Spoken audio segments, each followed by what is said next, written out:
The people in Tampa are hoping for relief from the intense rains that flooded neighborhoods 2 days in a row. You might have found yourself stuck in it. Today, the city's mobility director went before city council to answer questions about all of that flooding. Fox 13's Aaron Mesmer is live in Tampa. So, Aaron, what was the explanation? Well, first of all, Haley, what a difference today makes. I mean, just a day ago, Kennedy Boulevard was flooded. This is one of the major roads where people just couldn't get by. I realized it wasn't hard to find streets just like this one all across Tampa. City leaders say they know that it was frustrating for drivers, but they also say the answer might not be what folks want to hear, and that's just that there was so much rain that the stormwater system just could not handle it. More than 3 inches of rain fell in less than an hour, leaving streets flooded and impassable. That was horrible. From South Tampa to West Tampa, town and country, and downtown, drivers say it seemed like there was no way to get around the waterlogged roads. You know, Tampa has done a great deal of improvements on the drainage. However, we got so much rain, there's no place for the water to go. A day later, some of the water still hadn't drained. City crews cleared drains and ditches in preparation for more potential rain, and Tampa's mobility director, Vic Bide, spoke to Tampa City Council about what he called unprecedented rainfall. We've had more than 3 inches, 3.5 inches within an hour in certain parts of the city.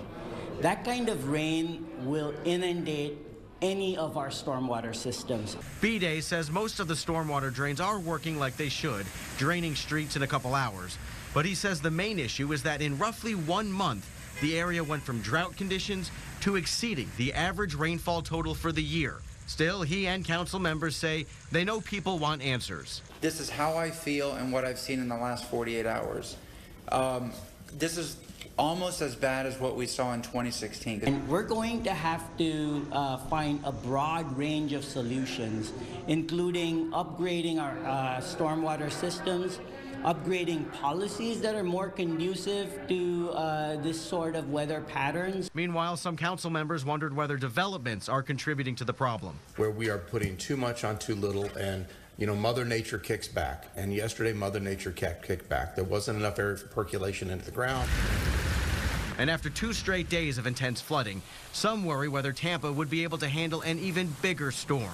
If Tampa does get hit with another hurricane, so to speak, south of Gandy, they're in trouble. And the storms are a lot stronger and a lot heavier than they ever were.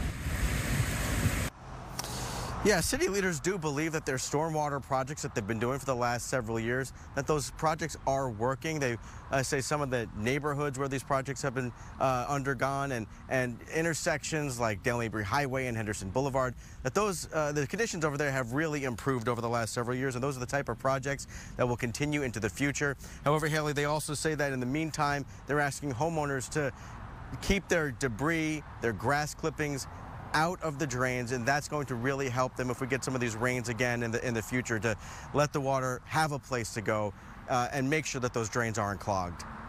Advice, whatever it takes to make those drives a little more bearable and of course, safer. All right, Aaron Mesmer reporting tonight. Right. Aaron, thank you.